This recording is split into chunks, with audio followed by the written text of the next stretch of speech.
the residents have to want to have their building where they can have quality housing, where they can own it, where they can live in it without having any problems.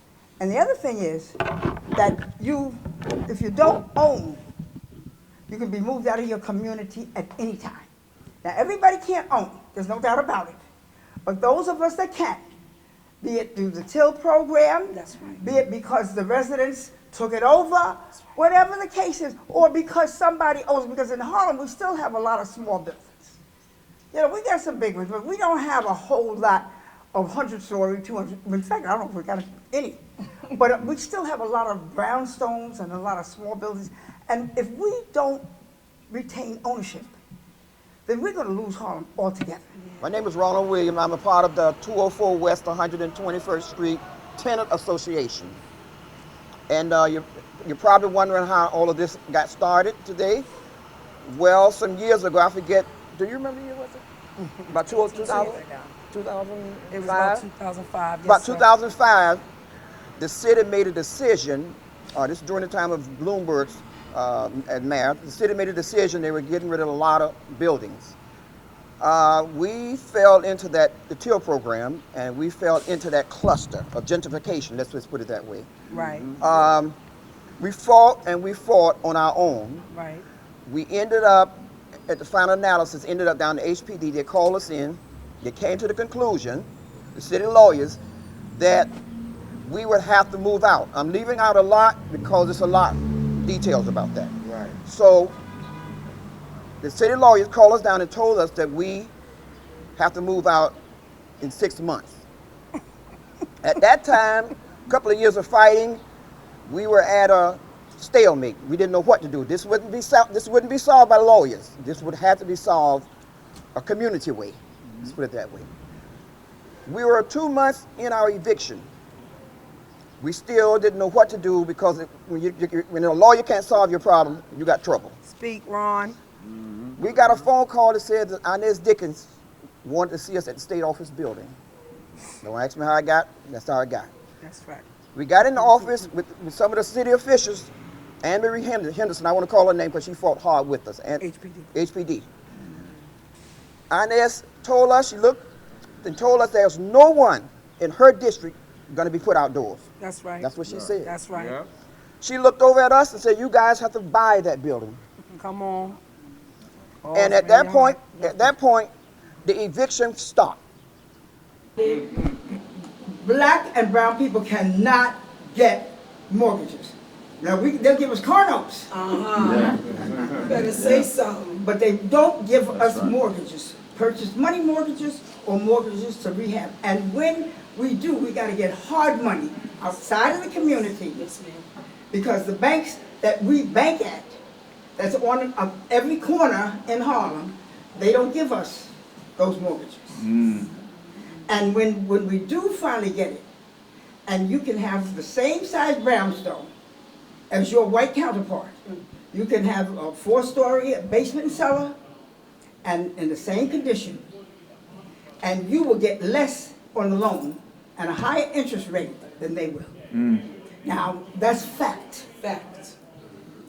I know it because when I wanted to renovate one of my buildings, I had to go get hard money. I could not get it in this community. I could not. And I went to the bank that I'd been doing business with for 30 years, where the savings account was and 5 checking accounts, and the answer was no. But I could get a car note. That's it. Same bank. That's it. Give me a car note. I don't want a car, I want a house. That's it. And years later, we were with another company, I won't call their name, Right. but Inez Dickens is the reason that we survived all of it. I've lived in this building since 1983. Yes. I've never lived in another building. That's what Inez meant to me. And in that moment on, I said, she has to be represented for that. That's right. I'm from the South, I'm from Jacksonville, Florida. Down south, this wouldn't go out. I love it. Right. And come to find out, talking with the pastor here, she said, well, give me a rough draft. Come to find out, she saved her building and a lot of other buildings. Yeah. And I said to myself, she said, come over. I said, can only be one rough draft, the Queen of Harlem. That's it. The Tenants Association is here. They will also share a word. And we just wanted to acknowledge and let everybody know that this needed to be done because Inez has done so much. Assemblywoman Inez Dickens has done so much. I'm Apostle Dr. Stacy Ramos, the community pastor. This is what we do. We are uniting.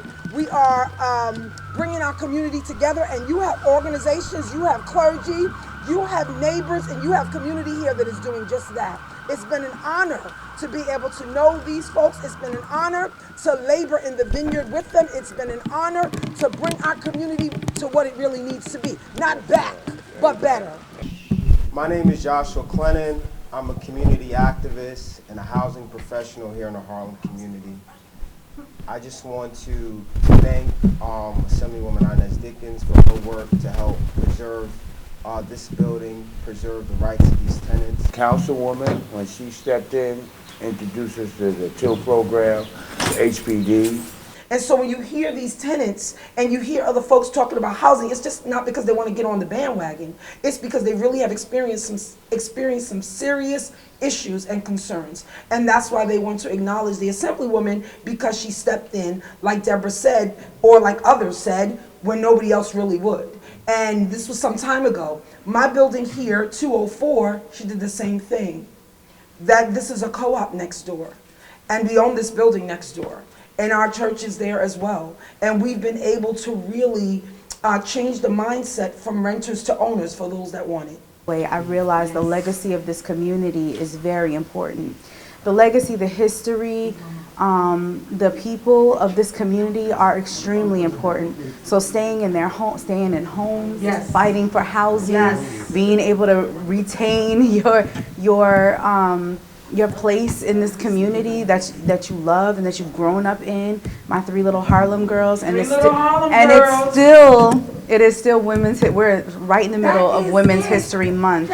Years ago, when 204 Tenants Association found out that we had a problem, because we was unaware, we reached out to the community, and we reached out to several entities in the community, and Ms. Dickens is the only one who stood up. Yes. She stood up and she represented, and she came like a knight in shining armor to rescue us.